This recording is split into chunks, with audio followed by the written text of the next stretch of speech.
Good morning, everybody. This is Fact Extractor from NapLab blog. This recording is about freedom in your professional life.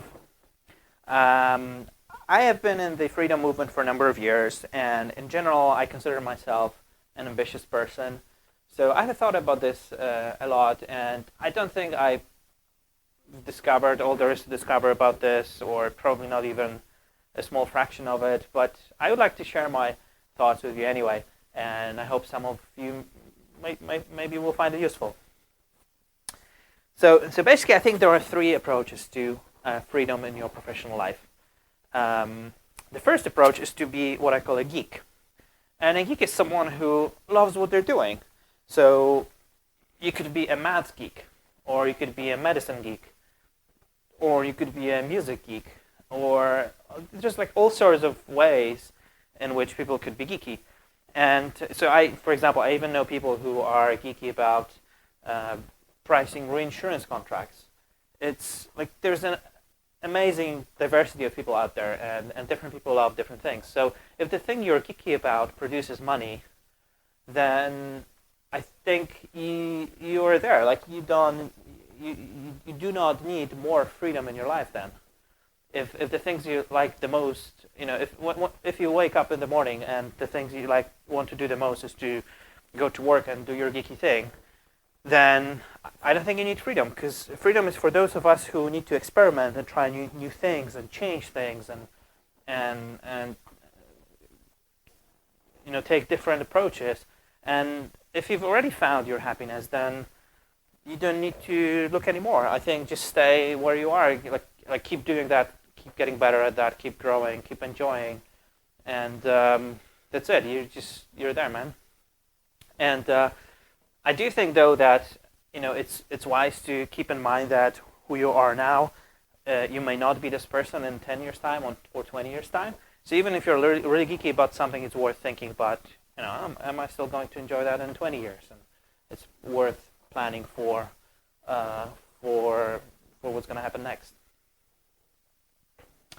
So the second approach is to be what I call a sovereign. And a sovereign is someone who has achieved personal freedom for themselves in their professional life. And so, for example, if you own a business, then and that business is successful, then you may achieve financial freedom that way. Being a sovereign is independent of if you bring freedom to others or not. In fact, you can be financially free and professionally free while simultaneously making other people less free. So, for example, if you own a business that produces software for tax collectors, then you may be completely free that way and simultaneously making other people less free. Or another example, if you are a Queen of England, then it's the same case. On the other hand, you may have a business that makes you free and doesn't affect other people's freedom or even increases it. So I don't know, maybe you run a chain of coffee shops or whatever. So, but my point is that being a sovereign has nothing to do with bringing freedom to others. It's about you. It's about your freedom. It's about how much choices do you have? How much choices do you have about your time and money?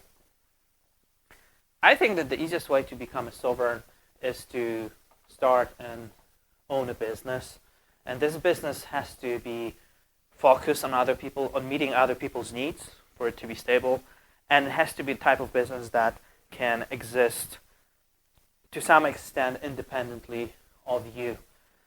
So, for instance, if you have a really good product, or if you build a really good organization, or if you write a book, then this book sits there on Amazon and just gets being sold, and maybe it requires only little of your time to keep being marketed and sold successfully. And because that business then exists in space and time independently of you, it generates the income for you, and you have your time back for yourself, which is freedom. because you can do then whatever you like with your life. I think it's important to achieve this level or a similar level to personal freedom before you can go and successfully inspire other people to be free, because you're just more convincing that way, and also you know what you're talking about.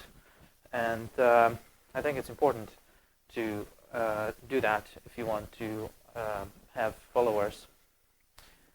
And I think that it's also possible to achieve some level of sovereignty outside of entrepreneurship, if that's what you choose to do.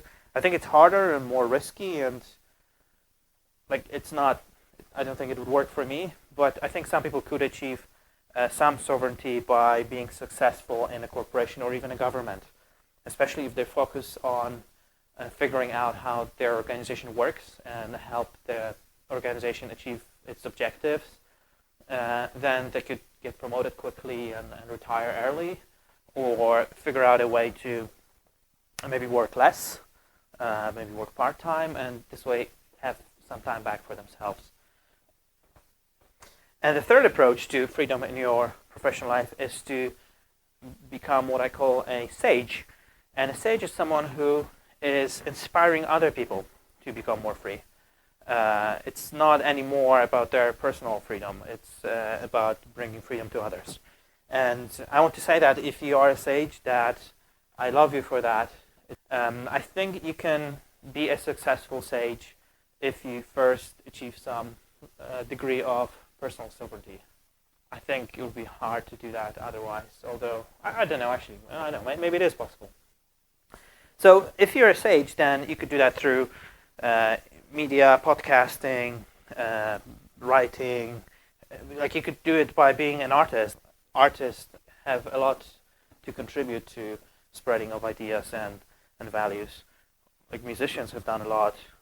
So another way to be a sage is to be a therapist or a nonviolent communication teacher, or just to teach people about communicating with children and helping people achieve freedom in their personal life one person at a time.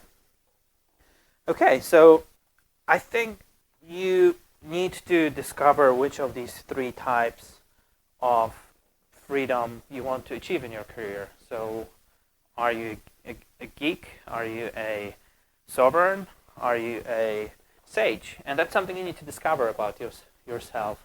And once you discover that, then you can start aligning your actions with these values, so you can be more free in the way that will work best for you and the way that you really want. So thank you very much for listening, everyone, and have a lovely day.